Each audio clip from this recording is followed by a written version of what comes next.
Hello guys, ganito ang pagkupras namin dito sa probinsya. Kailangan mo talaga ng mano-mano. Yung ginagawa ng asawa ko is mag-isa lang siyang nagkupras kasi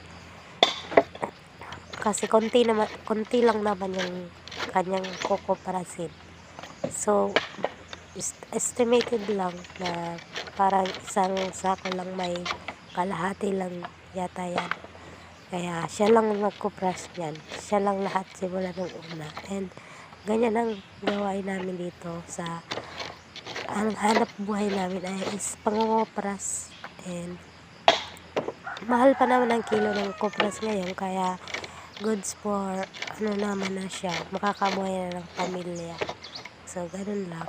Kasi dito sa probinsya is may bigas lang tayo, may ulam is importante na ito yun sa atin at pamumuhay na tayo dito. Kasi dito sa probinsya, kahit kumuha ka lang niya sa paligid ng mga ulam-gulay is kakakuha ka, kasi hindi naman dito mahirap. Kailangan lang talaga dito is may pera